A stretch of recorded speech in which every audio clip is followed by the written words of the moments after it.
Distance Learning Diary, day 29. Hard to believe. Hey, I actually did that kind of right this time to start off with.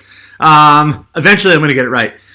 So, week 7, day 29. It's crazy to think about. We have been doing this for starting week 7, 29 days, which is pretty crazy. So, I'm going to shout out a couple people. I'm going to call her out. Brittany DeMaglio. She doesn't like when I call her out.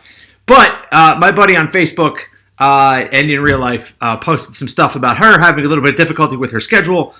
And I don't think she's alone in that. So I want to talk about, let's go back to the first week and talk about how we're setting a schedule, holding ourselves accountable. And I'm going to show you some ways that I'm trying to hold myself accountable with some different things that I'd like to do this week. Some of them are personal and some of them are professional. I have to be honest, most of them are personal. There are things that I would like to accomplish while I'm home here. Some of them, now that the weather's getting a little nicer, are outdoor related, so we'll get into that later this week. So one of the main things I've been doing, I started this last week, was last Tuesday, I was doing a little fitness challenge. I've always been active, and working out a couple days a week and running a couple days a week, but I'm trying to do like a 14-day cycle in a row. I think it's actually 13, the way I calculated it. I'm gearing up towards a race training cycle for a half marathon that I'm hoping, fingers crossed, to run in July in Chicago with my best friend who lives in Indianapolis. Shout out to Joe Burgess if you're watching this, who's a hell of a lot faster than me, and I need to definitely work on that.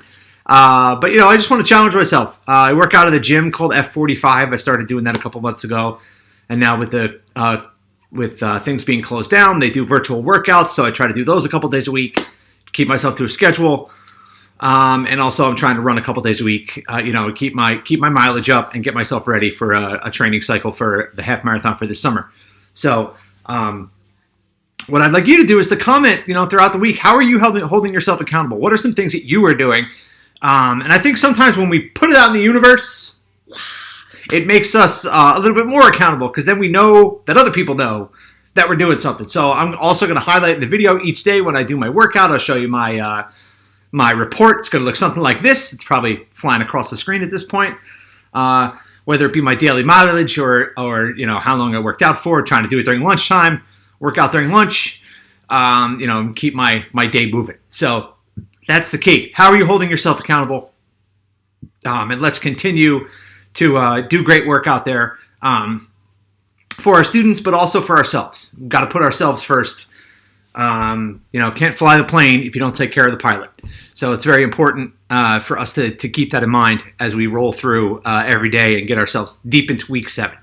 So as always, I appreciate you for following through with these with watching these diaries. I think it's awesome that people are still commenting and following along. Don't forget to like and subscribe to my YouTube channel if you have not done so already. And previous episodes can be found somewhere over here.